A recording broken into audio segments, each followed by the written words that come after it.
Good morning to all student. उस दिन आप लोगों ने पढ़ा था क्लासिफिकेशन ऑफ माइक्रो ऑर्गेनिज्म।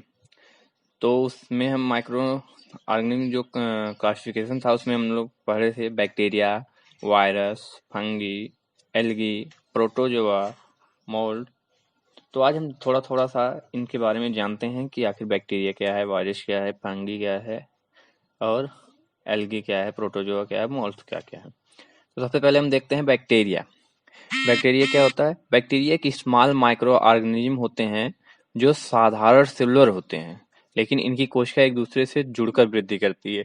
मतलब ये डायरेक्ट जो है वृद्धि नहीं करते हैं। एक जो है एक बैक्टीरिया दूसरे बैक्टीरिया से जुड़ के जो है वृद्धि करते रहते हैं। ये लगभग जो है सेलुलर होते हैं, बहुत ही छोटे होते हैं। और फिर देखिए वायरस। वायरस क्या है? वायरस जो होता है छोटा संक्रमित जीव होता है जो इलेक्ट्रॉन माइक्रोस्कोप से दिखाई देता है। ये हमें जो है अपनी नंगी आंखों से जो है नहीं दिखाई देता। इसे जो है हमें इलेक्ट्रॉन माइक्रोस्कोप की सहायता से ही दिखाई देता है। यह भोजन एवं प्रजनन के लिए परजीवी के रूप में सेल्स में रहते हैं। परजीवी मतलब ऐसे जीव जो दूसरे जीव पे रह के उनसे जो है अपना अपना पोषण करते हैं। उसे क्या कहते हैं? परजीवी या पैरासाइट। तो वायरस क्या होता है? ये भोजन एवं प्रजनन के लिए परजीवी के रूप में ही सेल में रहते हैं। फिर देखिए फंगी। फंगी क्या है? फंगी फंगी क्या होते हैं? ये नॉन फोटोसिंथेसिस माइक्रो ऑर्गेनिज्म होते हैं। कठोर कोशिका भित्ति होती है। यह सार्कोफाइटिक या मृत जीवी एंड पैरासाइटिक होते हैं। ये जो मृत जीव होती है मतलब मृत जीव चीजें जो होती हैं उस पे रहकर जो है अपना पोषण करती हैं, या जो है दूसरों पे रहकर जो है पैरासाइट्स मतलब परजीवी के रूप में ही रहती हैं। एल्गी क्या है? ये हरे पौधे होते हैं। एल्गी जो होता है यह जो है हरा पौधा होता है जिनको डेवलप करने के लिए सनलाइट की जरूरत होती है। क्योंकि हम लोग जानते हैं जितने भी हरे पेड़ पौधे, जितने भी हरी वनस्पतियां होती हैं, उनको उनको अपनी ग्रोथ करने के लिए, जिंदा रहने के लिए किसकी जरूरत होती है? सूर्य के प्रकाश की लिए। क्यों जरूरत है? क्योंकि जो है वो फोटोसिंथेसिस करती है, जिसके द्वारा जो है पेड़ पौधे ग्रोथ, अपनी एनर्जी, अपना भोजन जो है किससे तैयार करेंगे? सूर्य के प्रकाश से, फोटोसिंथेसिस के द्वारा। तो क्या है एल्गी? ये हरे पौधे होते हैं जिनका डेवलप करने के लिए सनलाइट की जरूरत होती है। ये ऑटोट्रॉपिक एवं पैथोजेनिक होते हैं। और फिर देखिए प्रोटोजोआ क्या होता है? प्रोटोजोआ एनिमल लाइफ की लोअर फॉर्म होती है। यह नॉन फोटोसिंथेसिस यूनिसेलुलर ऑर्गेनिज्म होती है। इसको जो है सूर्य के प्रकाश की जरूरत नहीं होती है और ये जो है यूनिसेलुलर ऑर्गेनिज्म है। और फिर क्या है मोल्ड? मोल्ड क्या होता है? Mould black, green, yellow, white colour की वे ग्रोथ है जो मेटेलिक सतह को छोड़कर सभी जगह दिखाई देती है। अब हम पढ़ेंगे बैक्टीरिया के बारे में। बैक्टीरिया क्या होता है? तो देखिए बैक्टीरिया क्या है? बैक्टीरिया एक यूनिसेलुलर माइक्रो ऑर्गेनिज्म का समूह होता है। बैक्टीरिया जो होता है वह एक यूनिसेलुलर माइक्रो ऑर्गेनिज्म का समूह होता है। इसकी लंबाई 0.3 माइक्रोन से 14 मिली माइक्रोन होता है। ठीक है, तो बैक्टीरिया की लंबाई कितनी हुई? 0.3 माइक्रोन से 14 मिली माइक्रोन होता है, जिसे हम माइक्रोस्कोप के द्वारा ही देख सकते हैं। मतलब वो इतने सूक्ष्म होते हैं कि उनको हम खुली आंखों से नहीं देख सकते हैं। सिर्फ हम उसको जो है माइक्रोस्कोप के ही द्वारा जो है देख सकते हैं। और जो बैक्टीरिया होते हैं वो कितने टाइप के होते हैं? 2 टाइप के होते हैं। कौन कौन सा? पहला है नॉन पैथोजेनिक बैक्टीरिया और पैथोजेनिक बैक्टीरिया। अगर पूछा जाए कि बैक्टीरिया कितने टाइप के होते हैं तो आप बताएंगे बैक्टीरिया 2 टाइप के होते हैं। एक नॉन पैथोजेनिक बैक्टीरिया होता है, एक पैथोजेनिक बैक्टीरिया होता है। तो हम पहले पढ़ते हैं कौन सा? Non pathogenic bacteria. देखिए नॉन पैथोजेनिक बैक्टीरिया क्या होते हैं?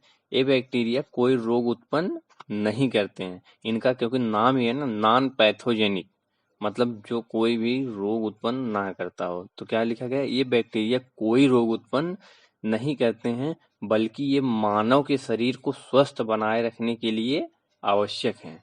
जो ये नॉन पैथोजेनिक बैक्टीरिया होते हैं, ये मानव में कोई भी रोग उत्पन्न नहीं करते हैं, बल्कि क्या होता है, हमारे शरीर के लिए, हमारे शरीर को हेल्थी बनाने में जो है बहुत ही हेल्पफुल होता है। एक कई तरह के मनुष्यों के, ये कई तरह से मनुष्यों के लिए लाभकारी है। जो ये बैक्टीरिया होते हैं, ये कई तरह से जो है हमारे लिए लाभकारी होते हैं।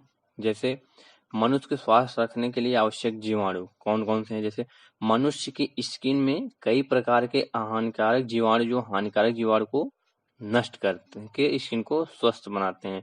जो हमारा स्किन होता है, इसमें भी जो है कई प्रकार के ऐसे मतलब नॉन पैथोजेनिक बैक्टीरिया पाए जाते हैं, जो वातावरण से में जब हम रहते हैं तो जो पैथोजेनिक बैक्टीरिया होते हैं, उनसे जो है हमारे स्वस्थ बनाने में सहायता करते हैं। और जो इंटेस्टाइन होता है, हमारा आंत, क्या होता है, ये मेटाबॉलिक एक्टिविटी से विटामिन के की उत्पत्ति करती है। और सफाई करने वाले जीवाणु देखिए कौन? कुछ जीवाणु मृत पेड़ पौधे पर और उनके प्राणियों के शरीर पर क्रिया करके उन्हें सरल यौगिक में बदलते हैं, जैसे CO2, H2O, SO4, PO4 और NO2। जैसे अभी कोई मृत चीज हो जाती है, चाहे मानव का शरीर ही मृत हो जाए, या कुछ पेड़ पौधे जो है काट के फेंक दिया जाए, या कोई फल वगैरह सब्जियां वगैरह सड़ जाती हैं, तो क्या होता है, वो धीरे धीरे क्या होता है, वो देखते हैं वो धीरे धीरे अपने आप ही जो है खत्म हो जाता है, वायुमंडल में ही विलीन हो जाता है। कैसे विलीन हो जाता है? क्यों? क्योंकि ये जो हमारे सूक्ष्म जीव होते हैं, ये उन्हें जो है धीरे धीरे करके क्या करते हैं, खत्म कर देते हैं। अगर ये खत्म ना कर दें तो हमारे पृथ्वी पर जो है इन सब चीजों की जो है भंडार लग जाएगी, जगह नहीं होगी। ये क्या करते हैं, धीरे धीरे जैसा चीज रहेगा उस हिसाब से वो जो है महीना 6 महीना में जो है उसको जो है खत्म कर देते हैं। और फिर क्या है, मल पदार्थों को नष्ट करने वाले जीवाणु। अब देखिए इसमें कुछ जीवाणु कार्बनिक मल पदार्थों को उनके सरल भागों में विच्छेदित कर देते हैं, जो पानी या मिट्टी में रहने पर कोई हानि नहीं पहुंचाते हैं, जैसे गोबर हो गया, मल हो गया। अब देखिए इसमें क्या है, मल पदार्थों का नष्ट करना। जैसे अभी हम लोग क्या करते हैं, गोबर से खाद बनाते हैं। गोबर से खाद बनाने की प्रक्रिया के लिए हम क्या करते हैं, गोबर को जो है एक जगह इकट्ठा करते जाते हैं, और फिर क्या होता है, वो धीरे धीरे गोबर क्या होता है, सड़ना शुरू हो जाता है, और क्या करता है, वो जो है खाद के रूप में जो है बनना शुरू हो जाता है। क्यों? क्योंकि यही जो बैक्टीरिया होते हैं, नॉन पैथोजेनिक बैक्टीरिया हैं, यही जो है हमारे गोबर को जो है खाद में बदलने का कार्य करते हैं। और जब खाद में यह परिवर्तित हो जाता है तो हमारे लिए क्या हो जाता है, उपयोगी हो जाता है। इसीलिए क्या होता है, इसलिए कहा गया ना, नॉन पैथोजेनिक जो बैक्टीरिया होते हैं हमारे लिए बहुत ही उपयोगी होते हैं। और क्या है, नाइट्रीफाइंग बैक्टीरिया, मिट्टी में रहने वाले बहुत से जीवाणु वायुमंडल से नाइट्रोजन खींचकर उसे घुलनशील नाइट्रोजन यौगिक में बदल देते हैं, जिससे पौधे अपनी जड़ों के द्वारा उसे अवशोषित कर लेते हैं।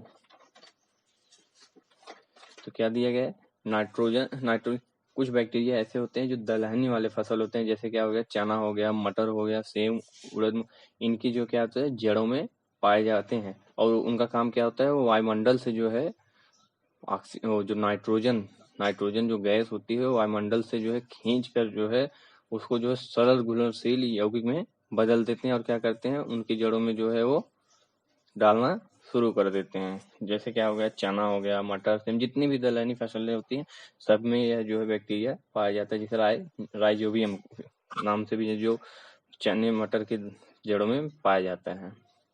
और फिर क्या है, उद्योग धंधों में उपयोगी जीवाणु देखिए कौन कौन से, जैसे दही, स्ट्रेप्टोकोकस लैक्टिस नामक जीवाणु, और दूध में कौन सा, केसिन नामक प्रोटीन को जमा देता है। जो हमारा स्ट्रेप्टोकोकस लैक्टिस नामक जीवाणु होता है, वो जो दूध में एक केसिन प्रोटीन पाया जाता है, उसी प्रोटीन को जो है जमा देता है, तो क्या बन जाता है, हमारा दही बन जाता है। दही में भी जो है बहुत से बैक्टीरिया, बहुत बहुत मतलब अनगिनत बैक्टीरिया पाए जाते हैं, जो हमारे लिए क्या होता है, फायदेमंद होता है। एल्कोहल, बैक्टीरिया का उपयोग करके अंगूर के रस से एल्कोहल बनाना। अंगूर का जो रस होता है उसे निकाल के जब वो सड़ाया जाता है तो क्या, सड़ा के जो बनता है फिर क्या कहते हैं उसे, एल्कोहल बनता है। विनेगर, एसिटोबैक्टर बैक्टीरिया एल्कोहल को ऑक्सीकरण करके क्या बनाएगा, विनेगर बनाता है। और फिर देखिए पैथोजेनिक बैक्टीरिया, जो रोग, ऐसे बैक्टीरिया जो क्या कहते हैं, रोग उत्पन्न करते हैं, उसे क्या कहेंगे, पैथोजेनिक बैक्टीरिया। पैथोजेनिक बैक्टीरिया क्या है, ये पूरे शरीर में फैलकर क्या करेगा, स्थानिक रोग उत्पन्न करते हैं।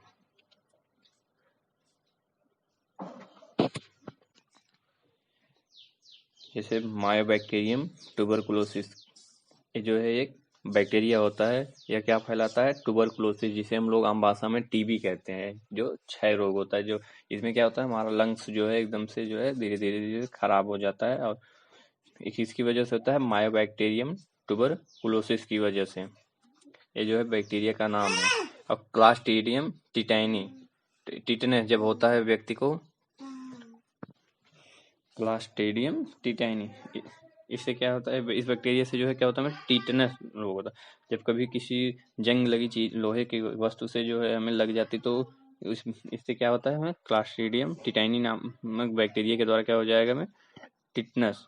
कॉलरा, कॉलरा क्या है, आम बात होती है, किसकी वजह से होता है, वाइब्रो कॉलरा, ये एक बैक्टीरिया होती है जिसकी वजह से क्या होता है, कॉलरा।